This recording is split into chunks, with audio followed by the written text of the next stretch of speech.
kasal. Plastic.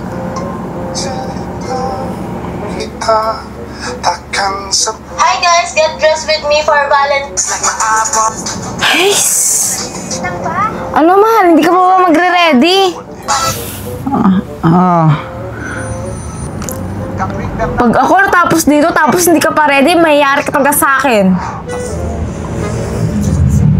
Lahat naman. After 4 long years of hard work in college, You can change your hair and you can change your clothes.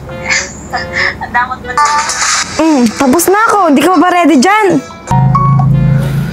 Pwede na ako eh.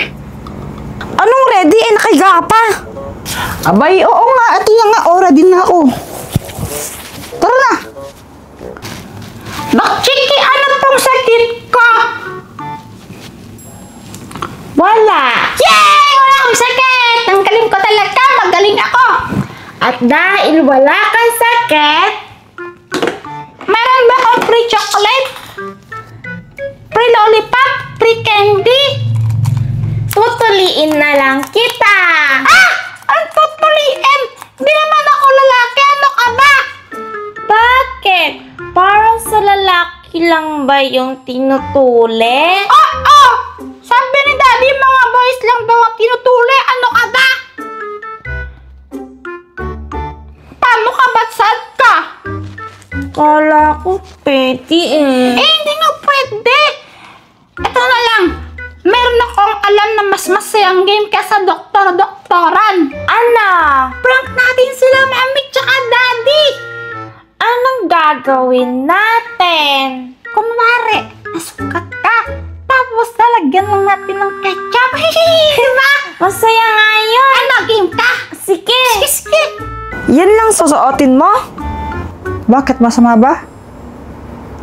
Mahal, nagbihis-bihis pa ako. Tapos ikaw, t-shirt lang tsaka short. Mami! Dati! Si Chiki pa! Abay na paano? Nagupit po niya yung finger niya. Ang dami pong duga. Naku naman, mga batang to. Dati, dito pa! Bilis, Mami!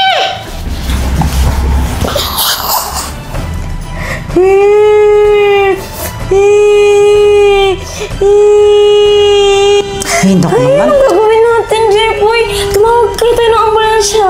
Baka mabuhin siya ng dugo, Jepoy. Check mo nga, check mo nga. Tingnan mo. It's a prank, Mami!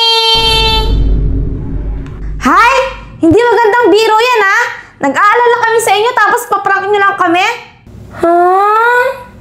Ay, naku. Huwag niyo ulitin yan, ha? Sorry po, Mami. Daddy, sorry po. Sorry po, Mami. Sorry po, Daddy.